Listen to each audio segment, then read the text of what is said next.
So we've been working our way through character studies, and as a recap, we've started at the beginning of the Bible basically, and kind of been working our way through. And we're still in Genesis.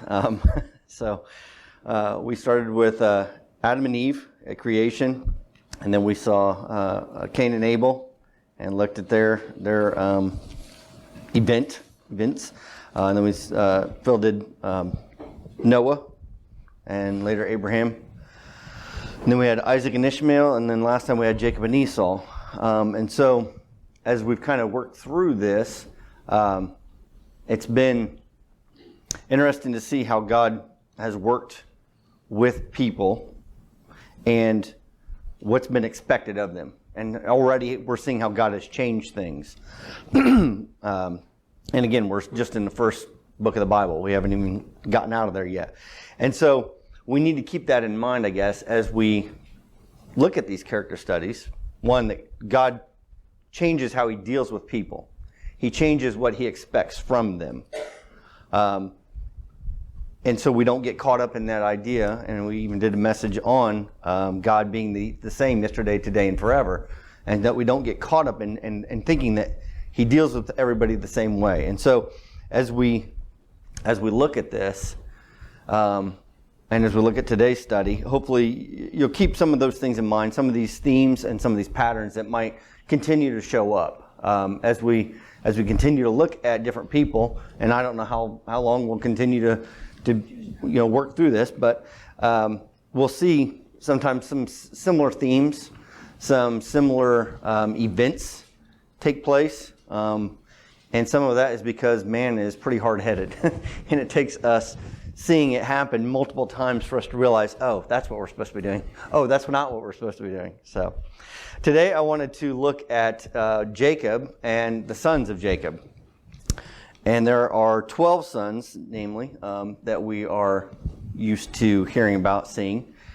And how many people could name the 12 sons of Jacob, right?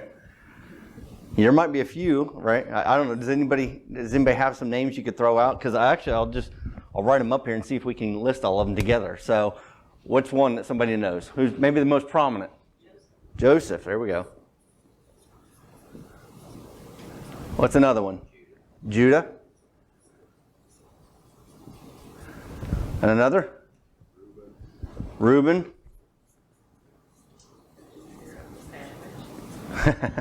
Nobody be looking in your Bibles. Let's do this from memory too. So, Benjamin.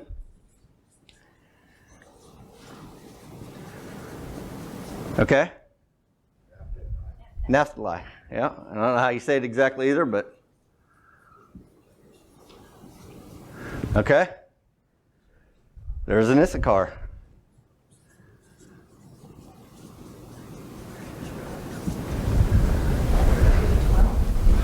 Have we got there yet? We've done 6. We're halfway there. Dan. We'll move over here. We have a couple short names. Yep. Gad.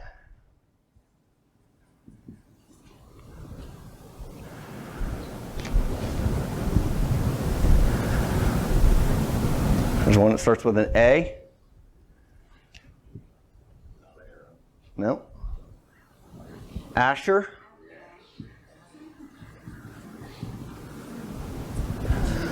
We got 3 left. These are the lesser known, right? We have a pretty prominent one we've forgotten so far. No? They're of Joseph, right? Those are Joseph's sons. Levi. Uh-huh. Anybody else?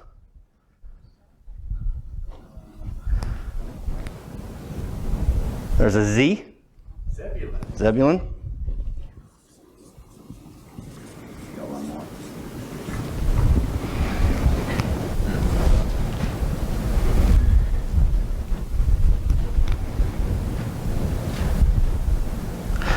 Who are we missing?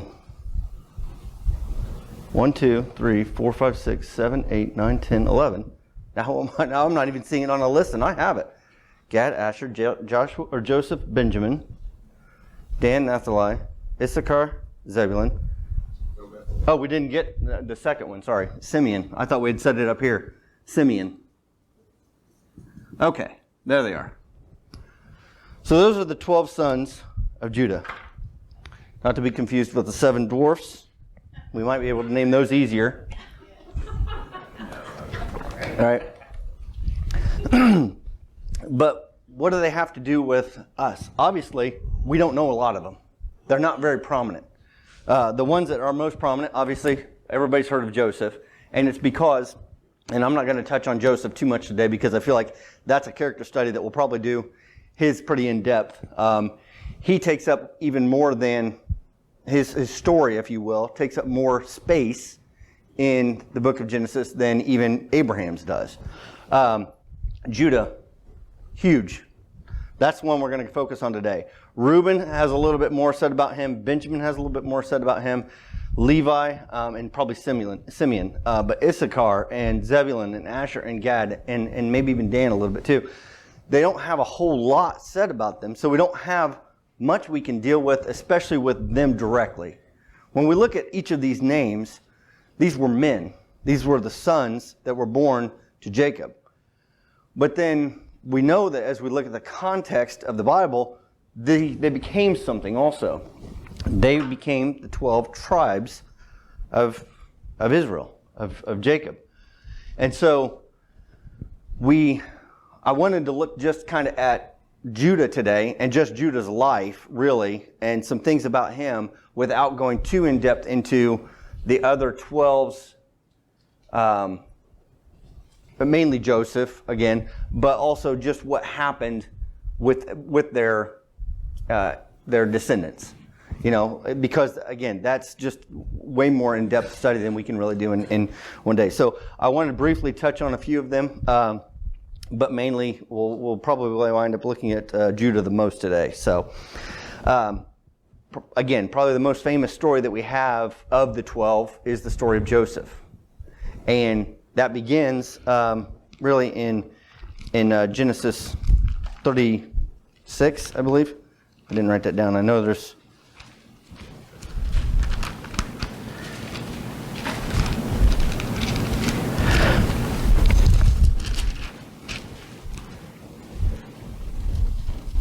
Well, that's when, Genesis 37. It says, and Jacob dwelt in the land wherein his father was a stranger in the land of Canaan. These are the generations of Jacob. Joseph, being 17 years old, was feeding the flock with his brethren.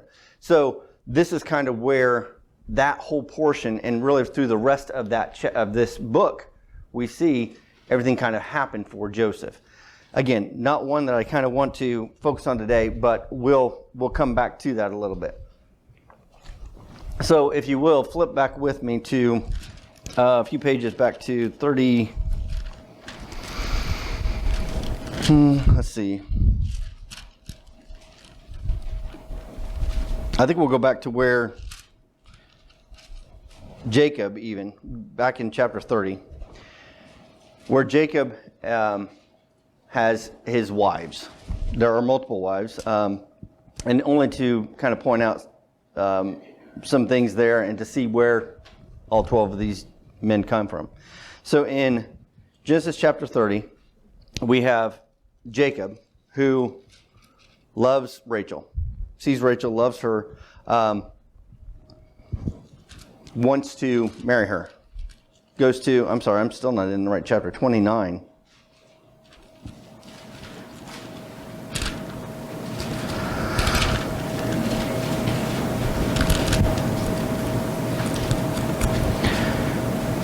'29 is where he goes to Laban and wants to have Rachel for his wife. And Laban basically works it out with him, says, hey, if you work for me 7 years, I will give you what you ask. I'll give you Rachel, my daughter, to be your wife. So he does that, works the 7 years, and it even says it was but to him. In verse 20, it says, and Jacob served 7 years for Rachel, and they seemed unto him but a few days because of the love that he had for her. And he said unto Laban, give me my wife, for my days are fulfilled, that I may go in unto her. And Laban gathered together all the men of the place, and made a feast, and came to pass in the evening, and he took Leah, his daughter, and brought her to him, and he went in unto her. So what happens here is Laban tricks Jacob. And if you remember from the study last time, Jacob was the one doing the trickery. So now it's kind of being turned against him. And he gets tricked, and he has Leah now as his wife. This is Rachel's sister. And she was the older one. And that's who, the way that it worked was the older one should have been married off first. So Laban says in the next few verses, this is the way our custom is. This is the way it needs to happen. So he says, okay, if you will work for me 7 more years, then I will give you Rachel. So he says, fine, I'll do this. And he really wanted to be with Rachel, Jacob did. So he works for him, and now he has Rachel and Leah as his wives. And in the process of this, Laban has given them each of the daughters, basically handmaids, Zilpah and Bilhah. And all of this kind of comes out later in some of their family, if you will. But Jacob works for Rachel again, in a sense, and now he has both wives. But Leah was the one that, in verse 31, says, when the Lord saw that Leah was hated, he opened her womb, but Rachel was barren. And this is where we begin to see all of these sons born. In verse 32, and Leah conceived and bare a son. She called his name Reuben. For she said, surely the Lord hath looked upon my affliction. Now therefore my husband will love me. And she conceived again and bare a son, and said, because the Lord hath heard that I was hated, he hath therefore given me this son also. And she called his name Simeon. She conceived again and bare a son, and said, now this time my husband will be joined unto me, because I have borne him 3 sons. Therefore was his name called Levi. She conceived again and bare a son, and she said, now will I praise the Lord. Therefore she called his name Judah, and left bearing.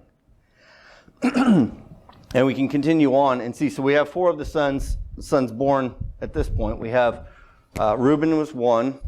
Then we have Simeon was 2. We have Levi was 3. And then Judah is 4. So that's the order they've been born to this point. We'll continue on in chapter 30. It says, and when Rachel saw that she bare Jacob no children, Rachel envied her sister and said unto Jacob, give me children or else I die. Jacob's anger was kindled against Rachel, and she said, am I in God's stead? Who hath withheld from thee the fruit of the womb? And she said, behold, my maid Bilhah, go in unto her, and she shall bear upon my knees, and I may also have children by her. She gave him Bilhah. Bilhah conceived, bare Jacob a son. Now Rachel names him Dan. And Bilhah conceives again, and Jacob has a second son, which is Naphtali. So now we see Dan is 5, and Naphtali is 6. And yet Rachel still is without, basically, because it was by her handmaid. Leah saw that she had left bearing, and she took Zilpah, her maid, and gave Jacob to wife. Leah, her maid, bare him a son, which is named Gad, and then bare a second son named Asher. So now we have Gad, we're up to 7, and then Asher is 8.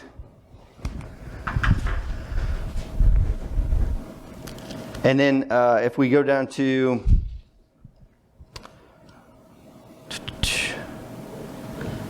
in verse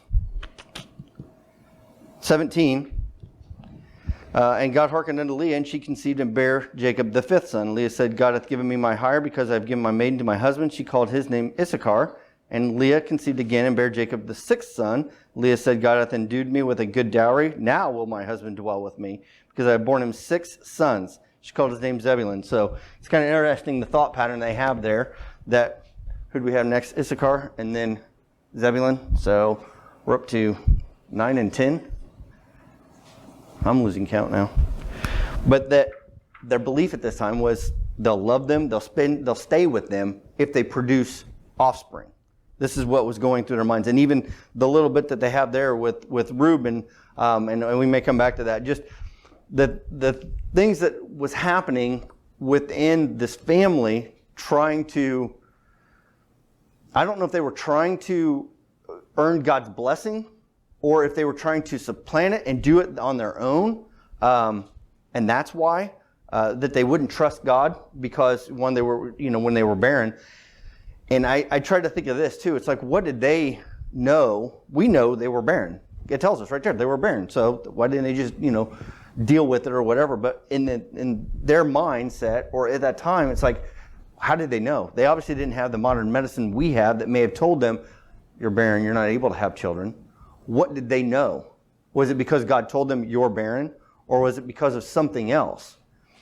And so, again, that's fully speculation on my part. I don't know. I don't know what was going through the minds of the families, the women, the men, when they couldn't have these children. But then all of a sudden they do. All of a sudden they do conceive. And then they see other people that have, in this case, Rachel sees Leah having multiple sons, and she still hasn't had one yet of her own.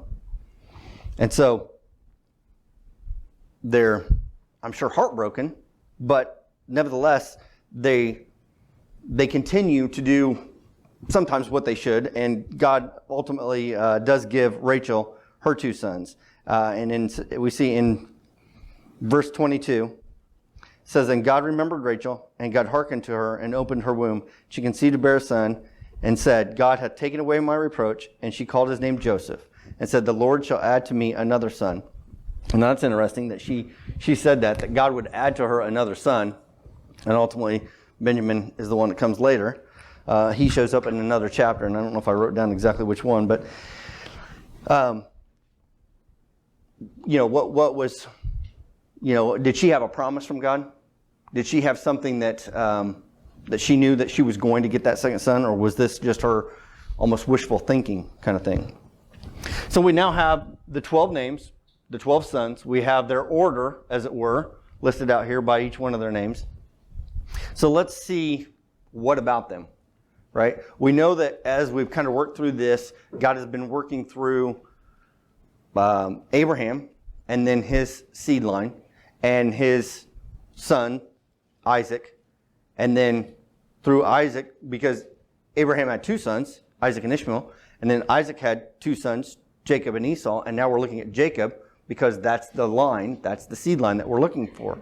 So what are we going to do with 12, right? How does this work? Well, naturally, it should be the first. The first gets the birthright. The first one is the one that we'll see that typically passes through. So when you go and you do a search to see, what do we know about Reuben? Again, there's not a whole lot, but there are a few things that kind of briefly talk about their life. And that's the other interesting thing is when we look at some of this, some things we know very specific details about people that when we'll talk about Joseph later, there's very specific details and time events and intricacies that are spoken of. And then other times we hear somebody's name, like we'll see later on one of these, and it's like they're just nothing. I mean, just the smallest amount of information is given about them. And yet each one of these had descendants that became a tribe in the nation of Israel and still yet have more to come, right, in the future. They have a purpose still that is happening within their lineage. So within the story of Joseph, right, we know that Joseph wasn't liked by his brothers because of his dreams. Joseph was, his father loved him the most. And so when he went to help them work or to check on them or to do whatever his father wanted him to do, they saw him coming and they plotted to get rid of him. They wanted to kill him. And Reuben is the one that suggested that they not kill him. And if we go to where were we, in chapter 37? Yes, that's where it starts to talk about Joseph and his dreams. And in verse 12 it says, and his brethren went to feed their father's flock in Shechem. Israel said to Joseph, do not thy brethren feed the flock in Shechem? Come and I will send thee unto them. So he goes to them. And it says, in verse 18, when they saw him afar off, even before he came near unto them, they conspired against him to slay him. And they said one to another, behold, this dreamer cometh. Come now, therefore, and let us slay him, and cast him into some pit. And we will say, some evil beast hath devoured him, and we shall see what will happen to his dreams. Reuben heard it. He delivered him out of their hands and said, let us not kill him. Reuben said unto them, shed no blood, but cast him into this pit that is in the wilderness, and lay no hand upon him, that he might rid him out of their hands to deliver him to his father again. So they're all conspiring to do this. And at this point, there's all the older ones minus Benjamin, and obviously Joseph's coming. So you've got 10 of them out there, roughly, as far as we can tell. And they're all wanting to kill him. And Reuben here says, well, let's not kill him. Let's throw him in a pit. Just, get rid of him that way. And then he's thinking to himself, I'm going to go back and get him back out of the pit and deliver him back to Jacob. And it came to pass when Joseph was coming to them, they stripped him of his coat, and they took him, cast him into the pit, because the pit was empty, there was no water, and they sat down to eat bread and lifted up their eyes. Behold, a company of Ishmaelites.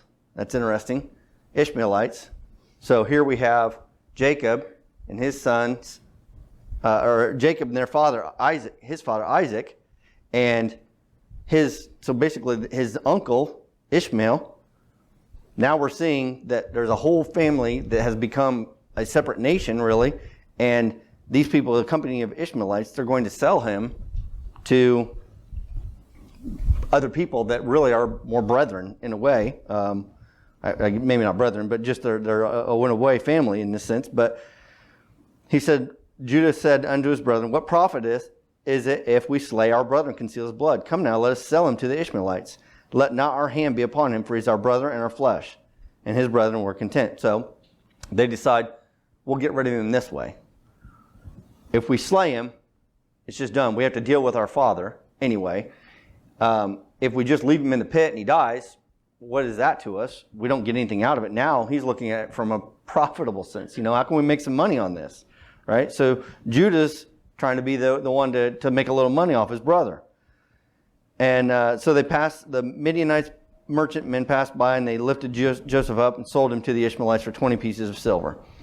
Reuben returns to the pit in verse 29. Behold, Joseph was not in the pit, and he rent his clothes, and returned unto his brethren and said, child is not, and I, whither shall I go? He's worried, what am I supposed to do? I'm the oldest. I'm supposed to go back to my father and explain this. What am I going to do? You guys have left me in kind of a difficult thing, because, again, he was going to return Joseph to his father, hopefully unharmed. But that's gone by the wayside now. He has no way to deal with it. They've sold his brother. They come up with the scheme to go ahead and tear the coat and get rid of, or dip it in a kid of goat's blood and then take it back to their father and explain that he was devoured and torn. And so we see here, they conspired against him. They did all these wrong things. Everybody has basically failed at this point. Reuben sort of seems like he wanted to make it right and protect it, and keep from it. But it wasn't enough. He couldn't make it happen. So in the course of time, we see some other things about Reuben. And if we go back to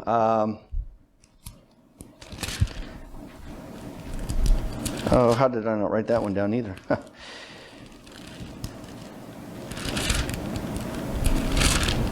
Well, if we go over to the end of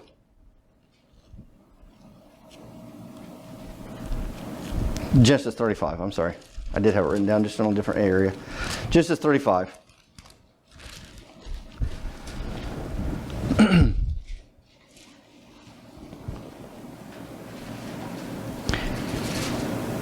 And we see that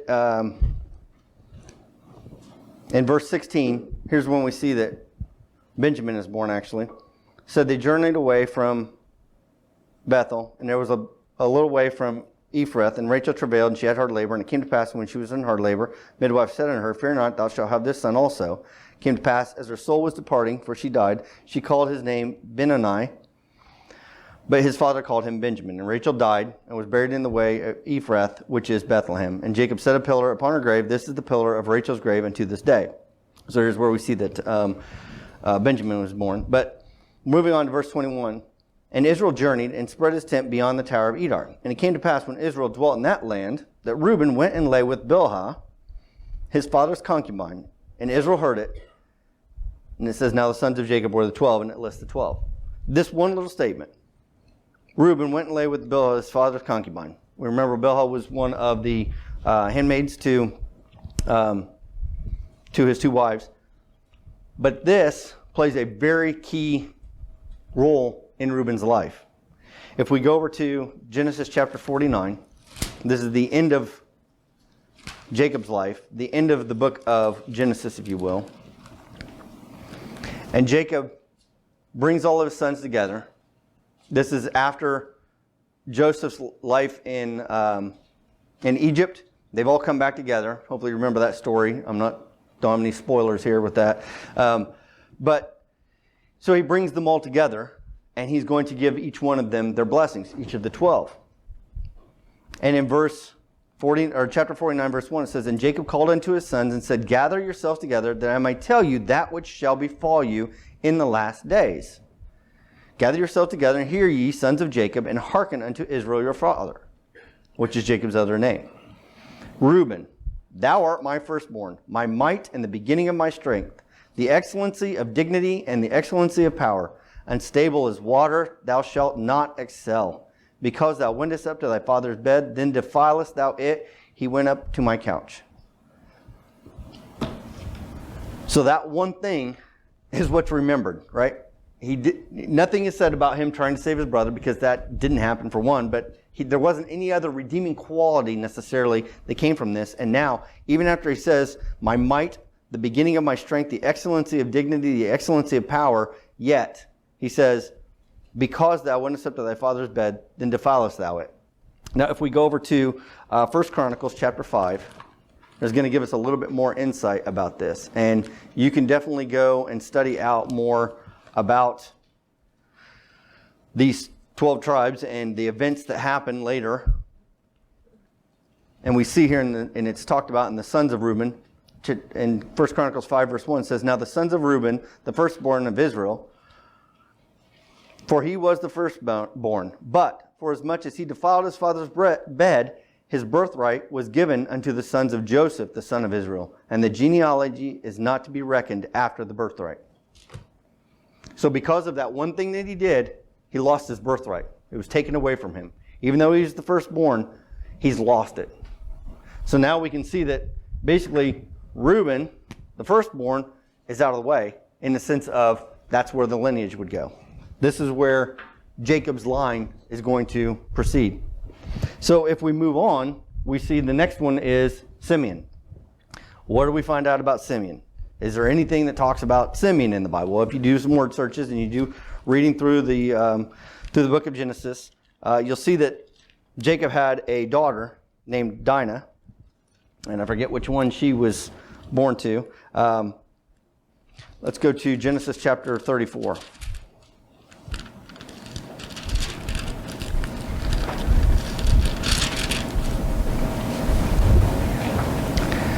Dinah was the daughter of Leah. There we go. She bare unto Jacob, went out to see the daughters of the land. When Shechem, the son of Hamor the Hivite, prince of the country, saw her, he took her and lay with her and defiled her. His soul clave unto Dinah, the daughter of Jacob. So here, somebody has defiled her, basically raped her, and now he wants to be with her. But he's of a different family, not to be with them. So he conspires with his father to meet with Jacob and to work out a deal so that he can get Dinah. And in verse 6, Hamor, the father of Shechem, went out unto Jacob to commune with him. And the sons of Jacob came out into the field when they heard it, and the men were grieved. They were very wroth, because he had wrought folly in Israel in lying with Jacob's daughter, which thing ought not to be done. And Hamor communed with them, saying, the soul of my son Shechem longeth for your daughter. I pray you give him to wife, and make our marriages with us, give your daughters unto us, and take our daughters unto you. And so they try to work out this plan where if we can just kind of be civil to each other, you can marry our daughters, we'll marry your daughters, and we'll share our wealth, we'll share our land, we'll share our everything, our animals.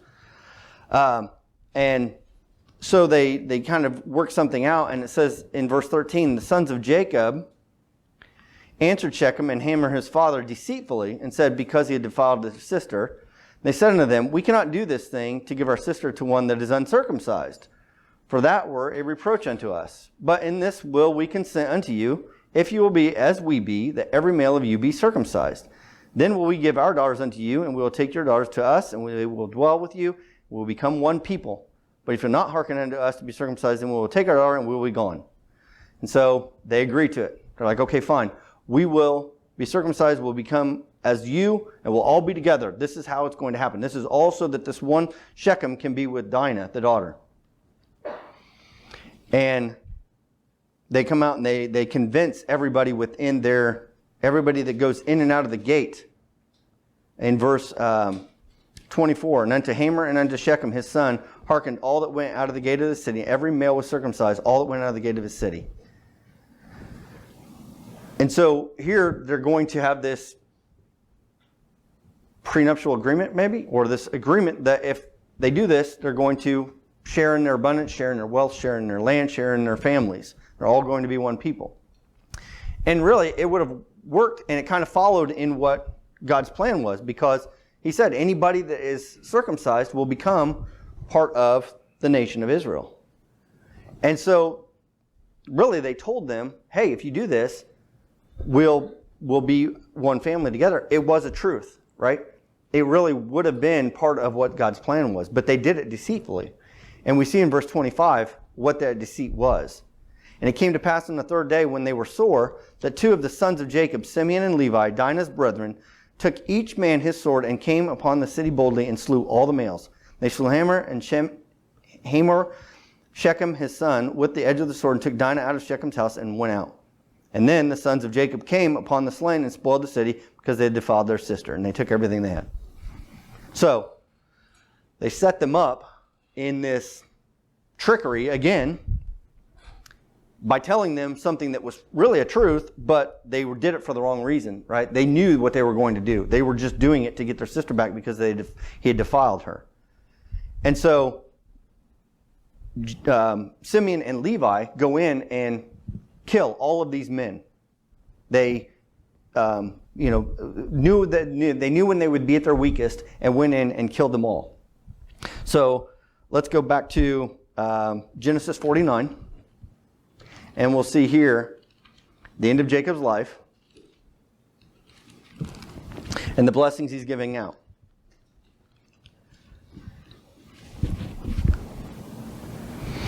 And in verse 5, Simeon and Levi are brethren, instruments of cruelty in their habitations. O my soul, come not thou into their secret, unto their assembly, mine honor. Be not thou united. For in their anger they slew a man, and in their self-will they digged down a wall. Cursed be their anger, for it was fierce, and their wrath, for it was cruel. I will divide them in Jacob and scatter them in Israel. So right off here now, we see that this blessing, this thing that he's telling them, he's bringing them together to tell them what will happen in the last day, what shall befall you in the last days, as it says there in verse 1. And he's basically saying, because of what you did with the men of, here's Shechem and Hamor and the other men, because of Dinah, in chapter 34, they've lost out. They've been kicked out of their lineage in a way because of this. Where's Levi? All right? What they had was taken away from them because they conspired to avenge their sister. And so they didn't receive the inheritance of Jacob. Interestingly, later we see that Levi, his descendants, do have a very prominent place in Israel. But again, that's something that might be for another study. So now we are down to Judah. Judah's the next one. Well, without giving too much away, Judah's the one where we're going to see everything kind of works out in a way. But I want to move to the others, and then we'll come back to Judah, to see that, like I mentioned before, Dan and Gad and Naphtali and Asher and Issachar, and really even Benjamin, these other six, and Zebulun, 7, there really isn't a lot that we see told about those men. Now again, later on we'll see that they have more told about their lineage. Things do happen because, like I said, each one of these 12 do have nations after them, save for, I believe, what is it, Dan, because of Manasseh and Ephraim and the half tribes. And again, it takes more study. But we can see as this has kind of happened and the things that are told about them, each time it tells their birth, it tells in Genesis, at the end of Genesis, it tells what their outcome will be in a way. And then it tells their sons, their lineage. So it kind of follows the same line of they get what we find out about them is their birth, their lineage, their sons, and their blessing, if you will, that's talked about there in chapter 49. For some of them, it's good, right? For some of them, there's positive things that come out in their blessings. And you can read through chapter 49 there and see what some of those things are for each one of them. But this cycle that we kind of see, we learn about their birth. If we look up some more information about them, we read about their sons and their lineage for each one of them, and then we see their blessing. It follows along with their promises that were given to them from Abraham and from Isaac and to Jacob, and then passed along. They're given the blessing of, and we see their lineage, the blessing of their children. And they're given, some of them, it tells about what land they will be given. And if you continue to read into Leviticus and Deuteronomy and see how these, and really even Numbers, how the lines and their descendants go, you see how this begins to unfold, and you see where they're promised certain land, and it says it's going to be along these lines up into this point, and it says two different bodies of water, or it says two different lands that, or maybe mountains, that they're going to have this space, and that's for the the family of Asher, or I forget what they're called, but the family of Gad and Dan and Zebulun. Each of them, it's explained what land they're going to possess. And again, that goes back to what was promised to Abraham, what was promised then to Isaac, what was promised to Jacob. They were promised a family, a seed, nations, and land, right? And if you track each one of them, when it talks about them specifically later, and you do a search on Gad, and you see every time his name shows up, it's the tribe of Gad, it's the family of Gad, it's the sons of Gad, and that becomes, and then they're called, and I forget what, I didn't write theirs down, but they become like the Gadites. And there you have like the Canaanites and the Ishmaelites, and these people become nations, right? And that's how they talk about other nations that they encounter later on, like even Benjamin. Some of them go to war against each other, in a sense, against Benjamin and his nation. And that's what they're called. It's because of these names and these families. That's all the families are, is they just become nations. We think of nations because of territory, but these nations are built off of family. And that's why it's so prevalent that these lines go through history, the way that God explains them, and why it was so needed in Israel's history for them to understand all of this and to follow that and to know who was in which lineage and who was of what. And that's why, we see Reuben was cast out of his birthright, and it was given to Joseph because of what he did. And Simeon and Levi, they didn't get what would have been next. They would have been next in line. Simeon would have, and then Levi, for that lineage. But instead, we see that it goes to Judah. And so we'll kind of focus on Judah for the rest of the time. But the main thing is we're looking for is how God changes these men, and how these men turn to God, or do they turn to God? Because some of them don't. Some of them have opportunity to turn to God, and they don't. And it's something else that's interesting about this, and even you've probably heard and seen as we read through this, the Bible records deplorable acts of people.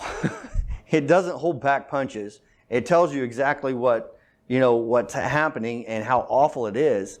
And we're going to see in Genesis 38, because that's kind of where we're going to, be. It's again, it's not necessarily an easy one to read, but yet there's a purpose for it.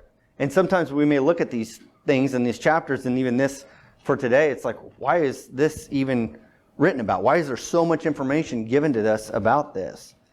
And, maybe it was more prevalent for them because they were closer to it than it is for us because we're not part of Israel's history, or we're not part of Israel's lineage in that sense. So we'll go back to looking at Judah. And again, he was the one that tried to profit off of his brother's sale, right? But here in chapter 38, we're going to see that he's going to begin his family in a sense. And verse 38, verse 1 says, or chapter 38, verse 1 says, "And it came to pass at that time that Judah went down from his brethren and turned into a certain Adulamite whose name was Hira. And Judah saw there a daughter of a certain Canaanite whose name was Shua. And he took her and went in unto her, and she conceived and bare a son, and he called his name She conceived again and bare a son. She called his name Onan. And she again conceived and bare a son, and called his name Shelah. And he was at Chezib when she bare him." And I'll stop there because I want to go back to Genesis 24. Hold your place there at 38. Genesis 24, and this is God and Abraham. And in verse 1, it says, "And Abraham was old and well stricken in age," Genesis 24, verse 1, "and the Lord had blessed Abraham in all things. And Abraham said unto his eldest servant of his house that ruled over all that he had, Put, I pray thee, thy hand under my thigh, and I will make thee swear by the Lord thy God of heaven and the God of earth, that thou shalt not take a wife unto my son or the daughters of the Canaanites, among whom I dwell, but thou shalt go into my country and to my kindred, and take a wife unto my son Isaac." So he's making this servant of his promise that he's going to make sure that Isaac takes a wife of the daughters of, not of the daughters of Canaan or the Canaanites, but go into my country, unto my kindred. And later on we see that does happen. Go to Genesis chapter 26, a few chapters over. And in verse 34, we see Esau. Esau was 40 years old when he took to wife Judith, the daughter of Beeri, the Hittite, and Bashemath, the daughter of Elon the Hittite, which were a grief of mind unto Isaac and to Rebekah. Why were they a grief of mind? Because he took daughters of the Hittites instead of their own people, of the nation of Israel, of their family. And chapter 27, in verse 46, says, "And Rebekah said to Isaac, I'm weary of my life because of the daughters of Heth. If Jacob take a wife of the daughters of Heth, such as these, which are of the daughters of the land, what good shall my life do to me?" So here they're concerned about where these men are getting their daughters, because they're going and taking them from other places where they shouldn't. And it says in 28, "And Isaac called Jacob and blessed him and charged him and said to him, Thou shalt not take a wife of the daughters of Canaan." So this is part of God's plan. Don't take of the daughters of Canaan or of other nations, other families. And when we go back to chapter 38, we see Judah.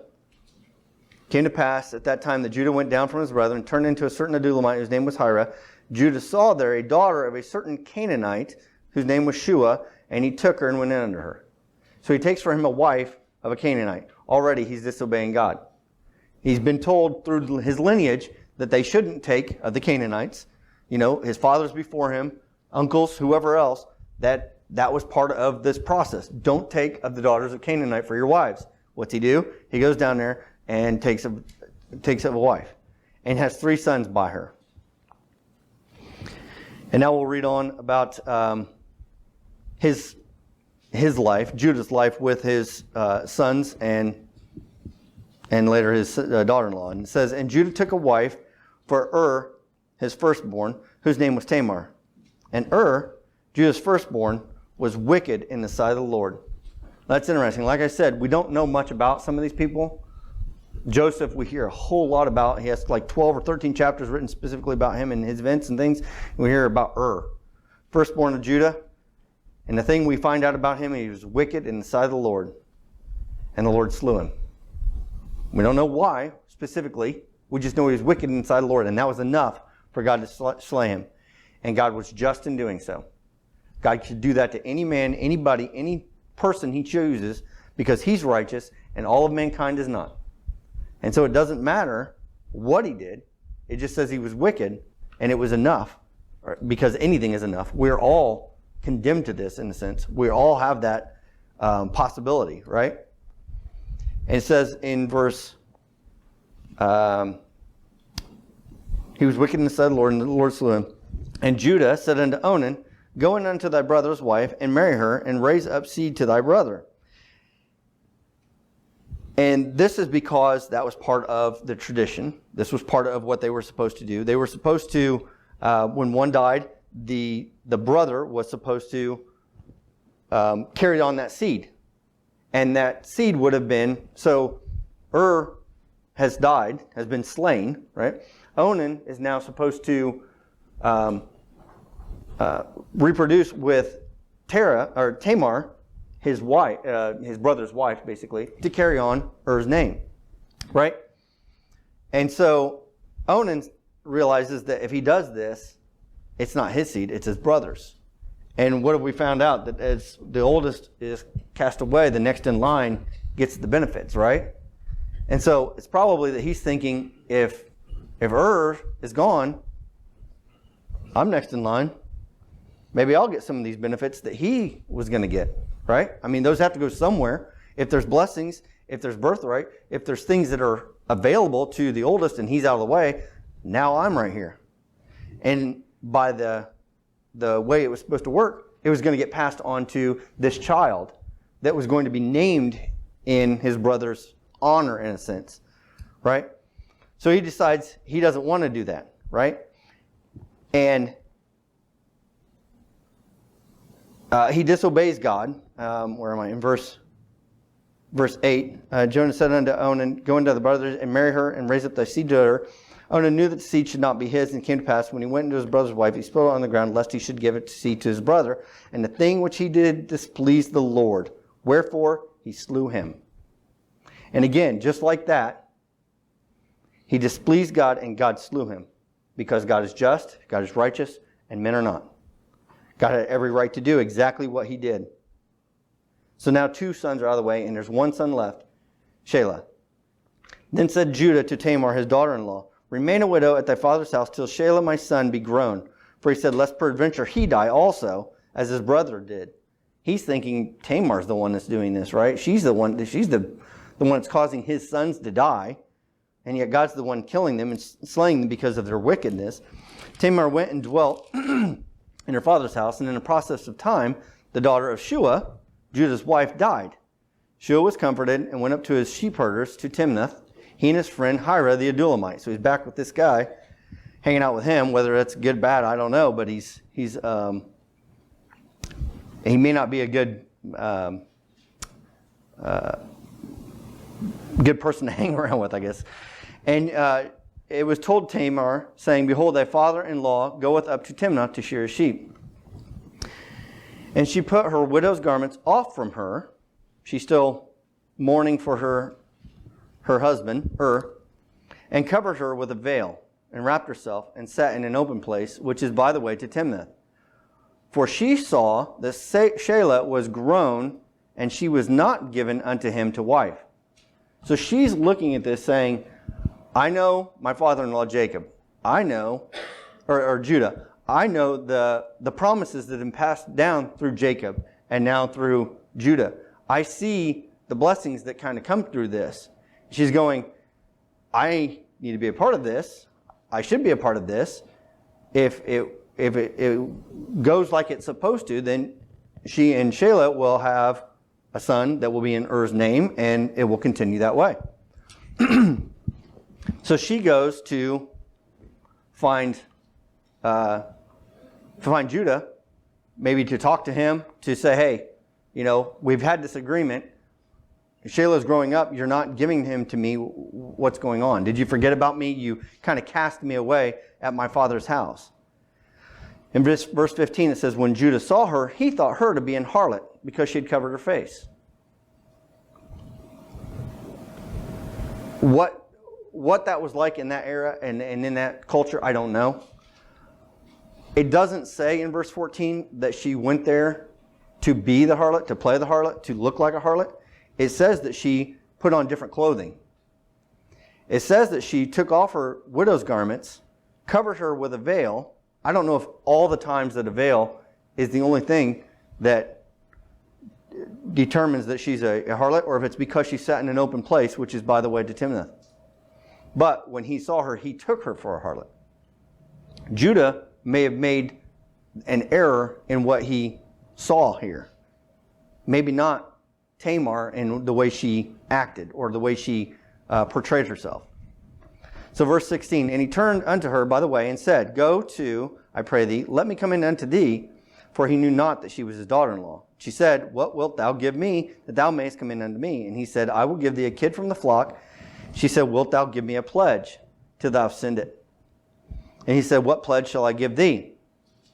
And she said, thy signet and thy bracelets and thy staff is in thine hand. And he gave it her, came in unto her, and she conceived by him. So she knows what she's doing. She knows this is Judah. She knows how to protect herself in a way. And so what he offers her, she recognizes what he's doing, and that he's, asking for sex from her. But she also recognizes that there's something here that needs to be done to, again, protect herself. There's something she sees in this transaction, if you will. And so she makes him pledge the signet, the bracelets, and the staff. And he agrees to it, right?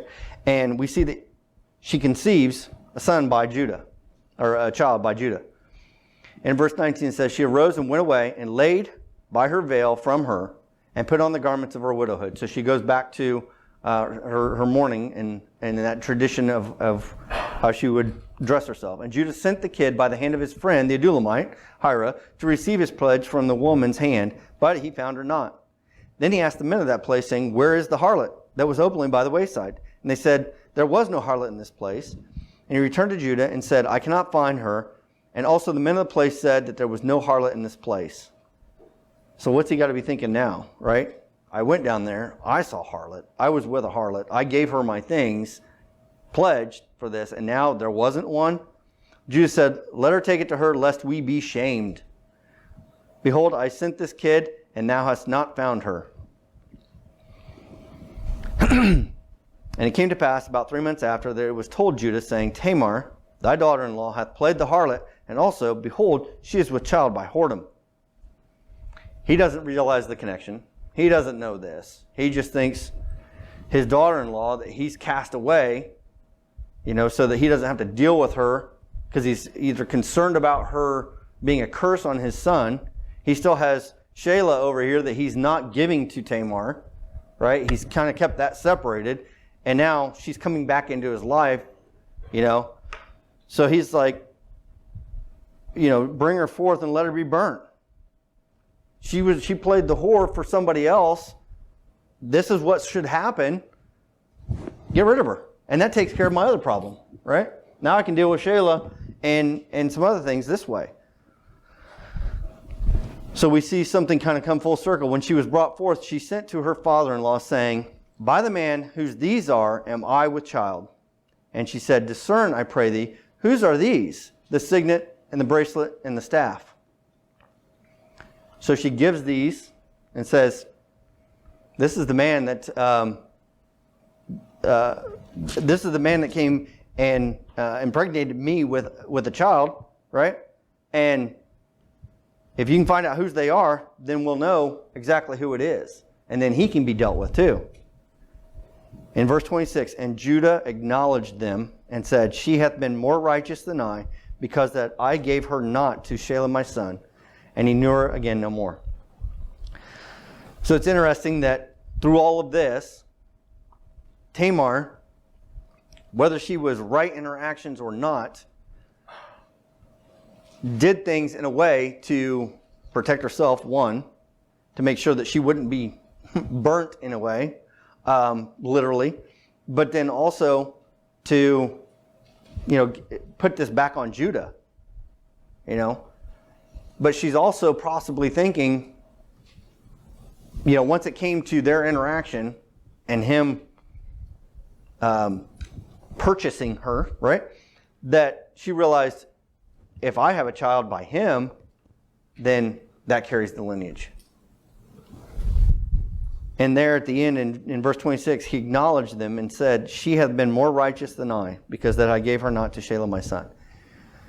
It's interesting that through all of this, he recognizes that, and that he says that she is more righteous than him. It says, it came to pass in time of her travail that, behold, twins were in a room. There's a common theme we keep seeing from this family. It came to pass when she travailed that the one put out his hand, and the midwife took and bound upon his hand a scarlet thread, saying, this came out first. And it came to pass, as he drew back his hand, that behold, his brother came out, and she said, how hast thou broken forth? This breach be upon thee. Therefore his name was called Pharez. And afterward came out his brother that had scarlet thread upon his hand, and his name was called Zerah. So now we see this other son that's born to Jacob by his, at this point, widowed daughter-in-law. But what's interesting, if we carry this forward and we look at the descendants of all of this, this is the line that God uses. This is the line of his family. He doesn't go through Shelah. It goes through Pharez. And so when we see the line, and when I talk about the line, I'm talking about the line of Jesus, right? I'm talking about that descendant line that we see that starts in Abraham and gets all the way to Jesus Christ. And if you go to Matthew chapter 1 and Luke, I believe chapter 3, you'll see all of these names. And they just rattle them off, right? In Matthew chapter 1 says, the book of the generation of Jesus Christ, the son of David, the son of Abraham. Abraham begat Isaac, Isaac begat Jacob, Jacob begat Judas and his brothers, Judah. Judas begat Pharez and Zerah of Tamar, and Pharez begat Esrom. Esrom begat Aram, and then it continues on. So it doesn't talk about it doesn't talk about Onan, it doesn't talk about Shelah, right? Pharez is the one. And Pharez is born of Jacob and Tamar, his, again, at this point, his daughter-in-law. So a very wicked thing, obviously, that we would say that Judah did, God uses for his purpose. And that really is the theme of all of these characters, as we're going to see. God continues to use man and the poor decisions, the ways that men don't follow after God, the ways that men try to supplant God and do things on their own to get blessings, and yet God will still use fallen man to fulfill his purpose. Not because he needs them, because he can do it with anyone, but he already predetermined how he will deal with humanity and with this lineage. And so when we look at how that progresses and the people that we see, we're going to later see David, come from this lineage of Judah. And we're going to see many others that are prominent people. There's many others that we won't, right? Pharez doesn't have a whole lot talked about him, right? But if you were to read through all of these descendants of Jacob through the line of Pharez, then you would see, some more that are more prominent. But it's interesting that Tamar is one of the few women that are listed in Jesus' lineage. And she wasn't technically one of his quote unquote wives that he had with the others. And so when we again consider this, we look at how they fall, how they displease God, and we look at Onan and we look at and we see that they were wicked in the sight of the Lord, and God slew them. And yet other men are wicked in the sight of the Lord, or they do something wrong, and God doesn't. And we have to go, why? Why does God have mercy on some and not on others? And it says, and I forget exactly where, I want to say it's Romans, but it says God will have mercy on who he'll have mercy, and basically grace upon who he'll have grace, and it's up to him to choose. He can choose that. And again, it's in his full righteous power to do that. But what we'll see is that many times when people are not judged with death right away, that it's because they changed their mind. They went back to God, right? They made the right decision and turned back to God. And so we might think of David and how one of the phrases is that he was close to God's own heart. A man after God's own heart. And yet in our minds we think of David, wait a minute, he was a king, but yet later in life he had an affair. And he had a son because of that affair. And he killed a man because of that affair. And yet he was a man after God's own heart. How does that even work? And we don't grasp that. But yet it's the way that he responded to that. The way that he responded to what God wanted from him and told him. And here even with Judah, it's how he responds to what he did with Tamar. And he said, she was more righteous than I, and he wasn't with her anymore. And it doesn't necessarily tell us any more about him and his life specifically and what, how he gets himself right with God in that sense.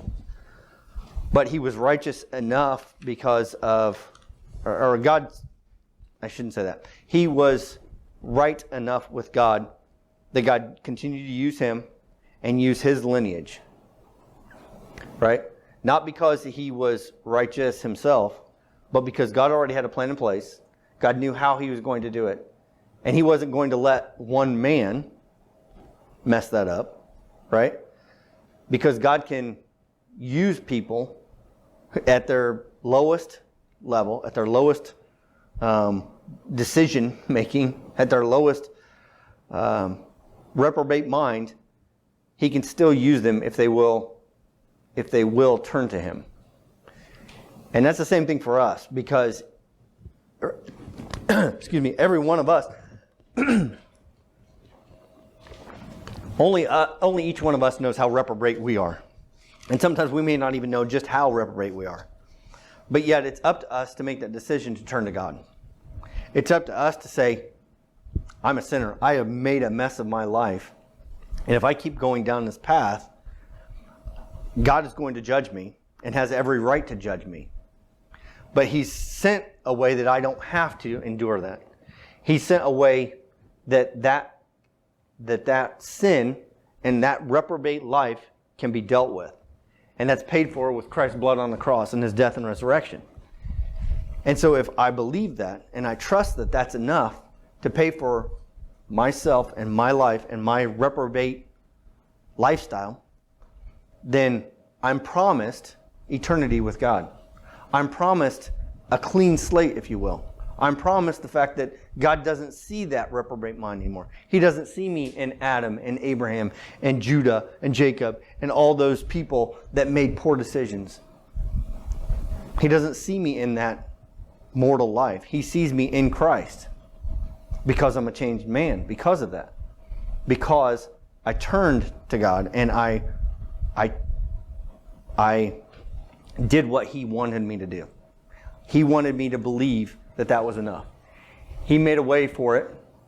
He made a promise that that was enough, and he wants me to believe it. And that's all he asks of me, is that I believe that. Right? And that's all he asks of each one of us, is that we recognize that we're sinners, that we need a Savior, and that he's provided that way. And that's enough. And that we don't have to do other things to get there.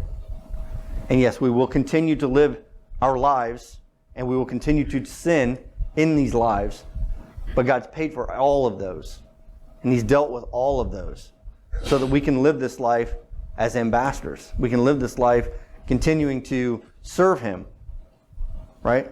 Looking for the spiritual things from above, not focused on the things on the earth. We don't have to focus on our past. We don't have to focus on the sins of our life anymore. So, hopefully going through this, maybe it's a strange chapter and a strange person to look at, but Judah is one, again, that we're going to see come up so many times. I wouldn't doubt that he's probably one of the most that name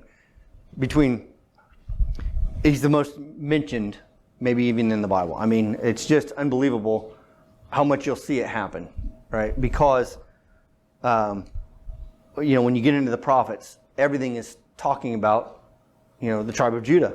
And when you get to Revelation and Jesus comes back, they see him coming as the Lion of the tribe of Judah, right? And so there's definite significance to this. There's definite purpose for this. And it's something that we need to grasp and understand.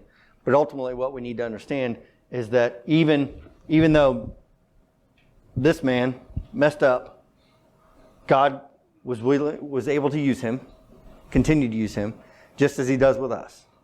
That when we mess up, if we make the right decision to follow God and do what He tells us to do, we too can be used of God as well. So, I'll close with that, and if there's any comment or questions.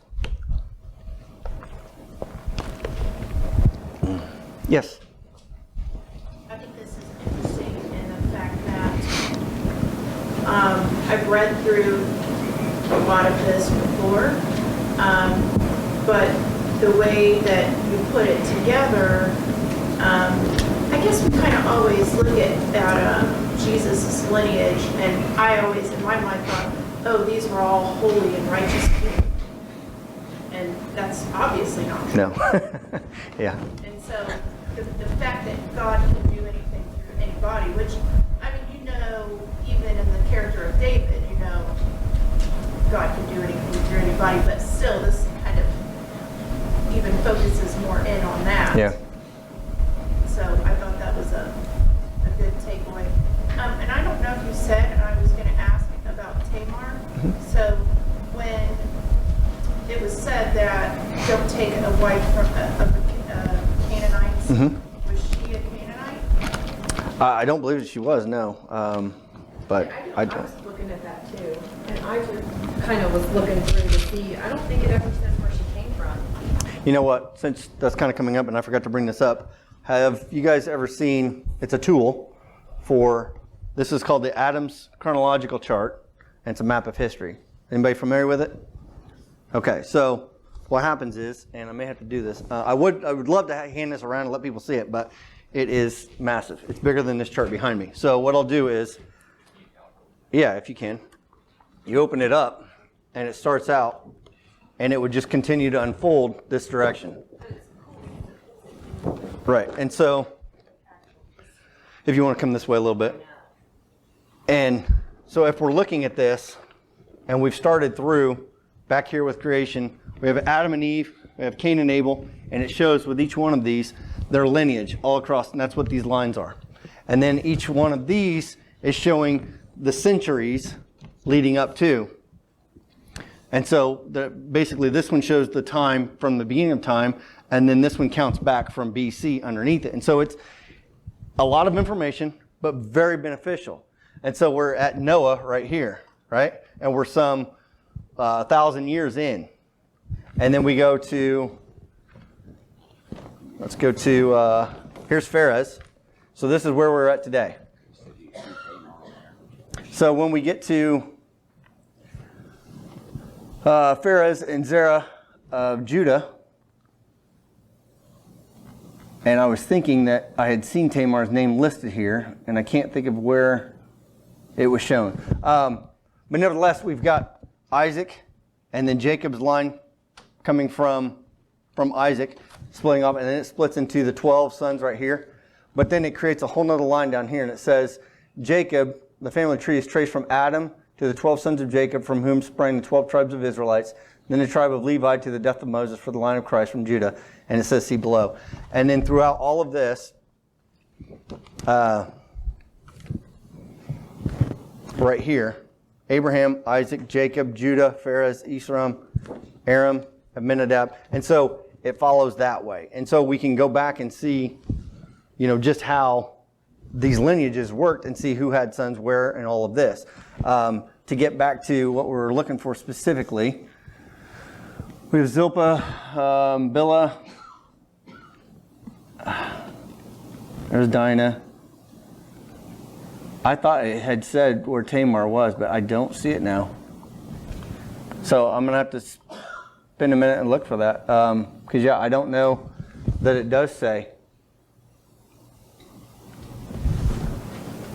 But I'll pull this up now and say that, I'll leave this out for now. But it's definitely a beneficial and interesting tool to show. Somebody's taken basically everything that we read about here and then put it to a visual so we can see how does this lay out. And then it even shows other parts of the world that were happening at those times. You'll see how civilizations begin coming from that. And so your question about Tamar, and I'll go back to a resource, the Blue Letter Bible, and just see if there's anything that we'd seen before. Now, interestingly, Tamar is mentioned in the New Testament there in the lineage of Christ, but it's spelled differently. Just so you know, you have to put an H in it. Yeah. Yes. And so sometimes when you get past that, when it's written in Hebrew and in Greek, they change the spelling of some things, and so that makes it a little difficult. But there's an interesting thing there about Tamar, though. It mentions, I think, that Judah chose her for him.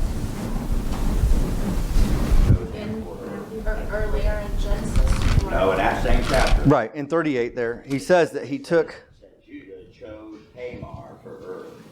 I think it says that. Oh, in 39. So there could be some significance there. I did look it up because I wanted the same thing, and it says she's Hebrew. And Judah took a wife for Ur. I looked it up in my Concordance? Okay.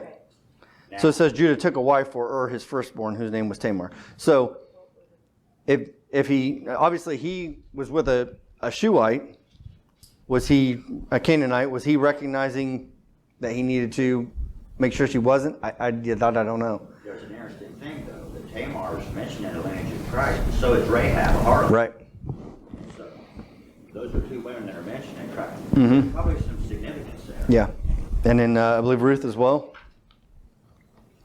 Yes, probably. And then if you go to Ruth, you'll see some more of the lineage of, and it talks back to Judah, and even some of this, I forget exactly what it talked about, but it was, One thing about it, it mentions Tamar in Ruth too. like you mentioned about Sheba, they were circumcised. People could become Yes.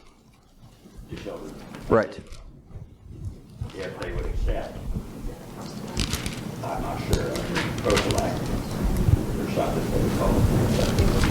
And many of them, just like Rahab, were more righteous in the lineage than the actual people. Yeah. We just see here today. Right. Yes. One of the things that came to my mind, this is kind of a graphic history. Yeah.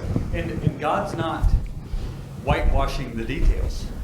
I mean, in writing the Bible, he has laid out clearly the bad with the good. Yeah. It's not like your other religions try to make their people look good. Yeah.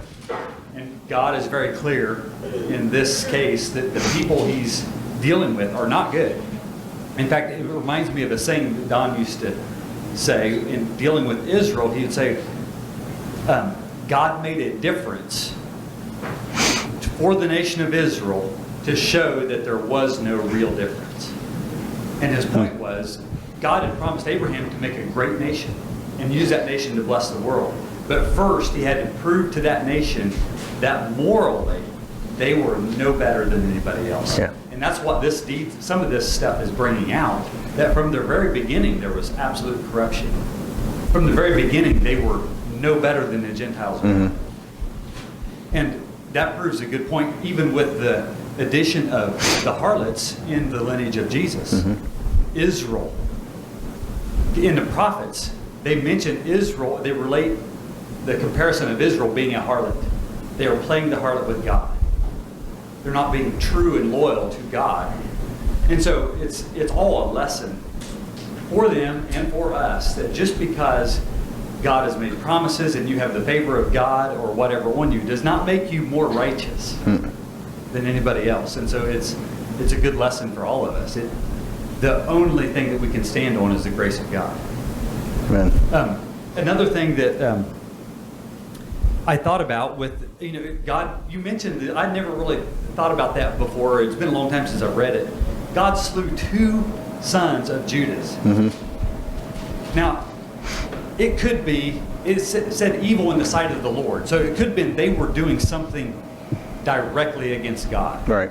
I mean, there's a lot of other evil people that God didn't slay. Yes. So it doesn't provide the details, but it's possible that they were doing something boldly, publicly, in total rebellion to God. Right. But on the other hand, even if they weren't, it's not murder. Some people have a problem with this, with God killing people like this in the Bible. And in fact, the atheists will use this to challenge the whole idea of God, Yeah. or a moral God at least. But no, it's not wrong for God to. God knows where these people. He knows where everyone is going to end up in eternity. And so for Him to take their physical life is just changing their location. Yeah. It's not. Right. And so we don't have the right to do that to our fellow man, to murder them, because we don't know the potential of their life or where they will end up in eternity and all those things, or what would happen to them if they would live versus if they die now. God knows all those things. So for Him to take someone's life is not murder. Yeah. And so He's, like you say, He's just in doing so. In fact, we all deserve that. Yep. The real question is, and I like how, I think someone challenged Charles Spurgeon one time with, how could God judge people like that? How could God be so harsh and mean to people? And his response was, and it was some lady that asked him, he said, "Lady, the question you need to be asking is not how can God be judgmental to sinners, but how can He be so gracious to you?" Long suffering, yeah. True. Yeah, we definitely don't deserve the love that He commends toward us and has given us the grace that He has and the long suffering that He's endured. We all deserve the things that we read about here. And yeah, we tend to look at it like, how can God be unfair? Because we look at it through our eyes, what we establish as fair, and yet He is being fair based on His understanding of fair. You were saying? Well, He knows all. Right. We don't know people's minds and hearts. But what I was going to say about, to kind of piggyback on what you were saying, is, did He slay them because they had already, they were of a lineage that He didn't want to begin with, because of the wife that Judah took and had them. So maybe they were evil in mind, and He knew that, and He knew where they were going to end up anyways, but also my seed wasn't to continue through this way. So that just kind of took them out of the equation. Yeah, I don't know if He'll ever explain all of His the reasons He did what He did in time past or anything for any of us, but yes. You were going to say something? Oh. Yeah, I had a question right off the bat. You mentioned people say God, and it says God's the same yesterday and today and forever. But we've acknowledged that He's changed. I think a good question there, if we could have an answer for, is why has God changed? Yeah, right. And yeah, His characteristics don't change. Who He is doesn't change. It's the way he deals with humanity. And we see that, as we work our way through the different things that he tells mankind. It's like, well, wait a minute. Why did you tell, so-and-so that this was all they had to do, and yet now I have to do all of these extra things. When they get the law, it's like, why can't we go back to just doing what you promised Abraham? Why can't we just live that lifestyle and just do what, well, it wasn't even working for that group that was promised to them. They still couldn't even fulfill that. And so now they get the law, and they're told, if you do these things, you'll have righteousness, and they can't do those things, right? And so as he changes things, again, it goes back to, he was just setting out this example to show you're going to try to live up to your own righteousness to get to me, to my righteousness, and you can't do it. You'll always fail. So basically, he's making a way for man to be redeemed in spite of ourselves, just like this last one. Right. He's going to show us time after time after time for every scenario we can think of. It's kind of like what I think of when I do this. And I think somebody even talked about that. Maybe it was you or maybe it was Don that said, he takes out any excuse we can have by showing us all the examples throughout history of this is how men will try to justify themselves, and it can't be done. I'm going to provide the one thing that it will take. It's only going to come from me. It can only be dealt with that way. And then, going back to today and what we see with the lineage thing and how it was sort of corrupted, when Christ is born, he's born of a virgin, so that it can't show that, he came through lineage, but when it came down to it, he wasn't born of anybody corrupt that way. So it's always going to point back to how God will redeem mankind the way that he's determined. But it's up to us to acknowledge it and accept it. Yes? One tiny little detail that kind of jumped out at me was back when the brothers were trying to sell Joseph, or when they did sell him, they sold him for 20 pieces of silver. And I don't know if it was 30 pieces of silver or 20 pieces of silver that... For Christ? For Christ. Mm-hmm. Okay. There's 30, yeah. But anyway, it made me think of Judas also. I don't know. Yeah. And that's right. And when we do, I don't know if it'll be Phil or me or how we'll handle Joseph, but a lot of these, and it kind of starts taking off now, we're going to see types and foreshadowing of things that are going to come too. And so Joseph is very heavy in that, him being a type of Christ. And so a lot of these things that we'll see and go, wait a minute, that's the same thing, because I know about Jesus' life and I'm reading this and I can see that now. But back then, what did they have to work from? And another thing that struck me that sort of parallel one of Phil's messages with Abraham and Sarah, this whole thing about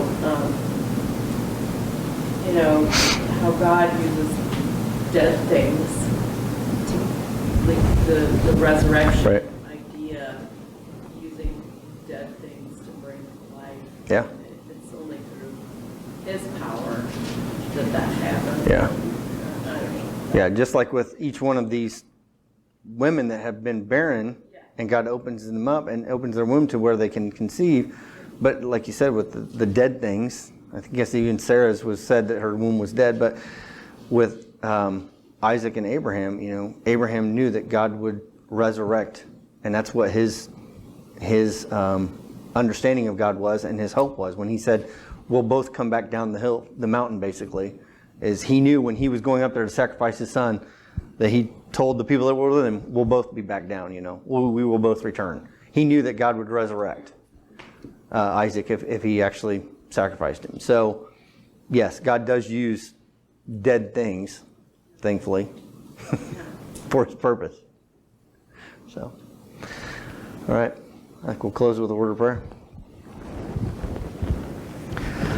Lord God, we are grateful that you have given us your word and that we can study your word, that we can understand a little bit more about you without understanding everything about you. because we could not fathom that. And thankfully, you've given us the information you want us to know about you and about how you deal with humanity and about who we are and how you deal with us. And so pray that each one of us will read your word and study your word and listen to you through your word, and that you will become more evident in each one of our lives because of that, and that we will be witnesses for you and for the glorious gospel that you have given us, that we can take that forth to everybody that we meet that needs to hear it, and give them that hope.